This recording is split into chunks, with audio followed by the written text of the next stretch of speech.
Bonsoir les amis torfistes, ce soir on se retrouve sur la chaîne Nico Quintet Prono pour le pronostic pour le Quintet à Vincennes du lundi 21 février. N'hésitez pas à vous abonner pour suivre tous ces pronostics pour chaque Quintet Plus de trop exclusivement. Un petit rappel de la forme de notre cheval en béton qui est à 72% dans les 3 premiers, donc appuyez-vous dessus pour une bonne partie de vos jeux, et le cheval de dernière minute qui finit dans le quintet ce dimanche à Vincennes. La course du jour, le prix de Bressieux, une course 2 européenne sur la grande piste pour des mâles de 6, 7 et 8 ans n'ayant pas gagné 153 000 € qui réunit 16 partants. Ce que l'on peut en dire, c'est qu'on redescend de catégorie par rapport à ce dimanche. Un parcours de grande tenue, 16 au même poteau de départ, donc attention au cafouillage, des trotteurs étrangers. Maintenant, on commence à y être habitué.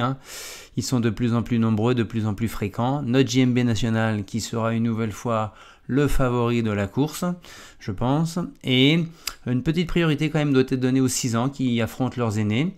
La course est cependant très ouverte avec des favoris plutôt fragiles et des outsiders timides, peut-être privilégier des combinaisons fermées. Mais je vais vous livrer tout de même mes sélections. Voilà la liste des partants demain, avec des étrangers dans les premiers numéros, avec des gains plus faibles, certes, mais une certaine qualité. Et enfin, les nombreux 6 ans que l'on retrouve en tête de la synthèse de la presse, les G, avec le 14, le 8, les 2 étrangers 1 et 3, de nouveau le 10, Jean Tonic Duran, qui sont âgés eux de 6 ans et qui ont un petit avantage d'âge, on va dire, de jeunesse, et qui ont pour des gains identiques 1 ou 2 années de moins que leurs adversaires. Les sélections. Donc je suis parti sur le 8 Gourou, qui semble s'assagir, devenir plus maniable dans les tracés, et il reste tout de même sur 2 victoires de suite. Certes, il y avait 2 autres disqualifications dans ces 4 dernières courses en 2021, mais là, il me semble que Mathieu Mottier en tire toute la quintessence, donc on va s'appuyer sur le 8 Gourou demain. Ensuite, le cheval du quintet. Je vais redonner ma confiance à ce cheval qui est venu d'Espagne, Jean Tonic Duran de Majorque, mené par Poupou demain. Et il est assez régulier, il finit bien ses courses.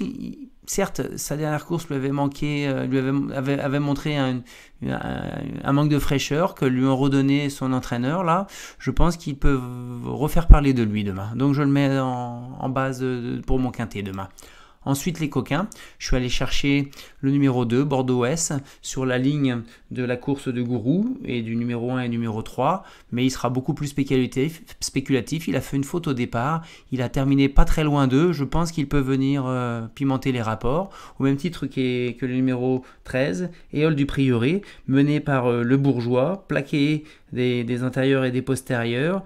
Il peut se rappeler à notre bon souvenir, il n'avait pas couru depuis le 25 décembre avant que sa tentative du 13 février où il avait bien fini. Un chrono de 1,14,1 seulement, mais ça peut lui suffire pour être dans la combinaison du quintet.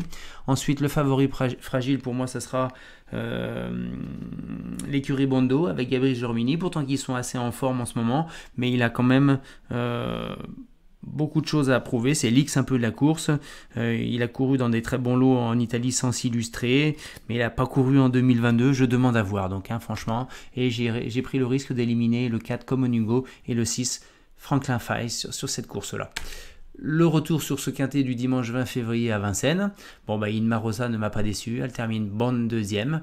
Les enjeux à la place qu'il y avait sur elle, permettent quand même un gain de 2 € placé, c'est une bonne couverture. Ensuite, le copain Calypso Di Poggio est 6e avec des regrets, il a très bien fini, mais c'est dommage, je pense que je m'attendais à un résultat encore plus proche de la tête.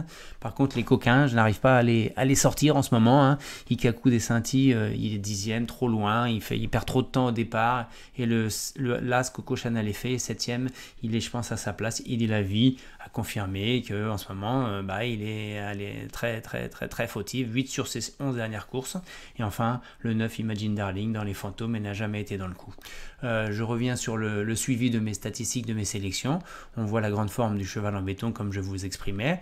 Le copain qui est quand même là dans les objectifs que je me suis fixé. Là où je suis un petit peu plus en dessous de ce qui est recherché, c'est le coquin. On va s'y atteler dans les quintés suivants. Le fantôme et le trompeur sont conformes à ce qu'on espérait. Je vous donne rendez-vous dorénavant, déjà à partir d'aujourd'hui dimanche, tous les jours de Quintet Trop à 13 h sur cette vidéo, ou dans les commentaires je vous donnerai une dernière minute à partir des cotes, l'étude des cotes et des enjeux et des bruits de sabots. Aujourd'hui par exemple, ou hier plutôt maintenant, c'était le 8e à 18 contre 1 qui finit 5e et on avait vu qu'il y avait pas mal d'enjeux sur lui. Donc je vous remercie de m'avoir regardé, abonnez-vous, likez cette page et suivez-moi sur Nico Quintet Prono. À bientôt.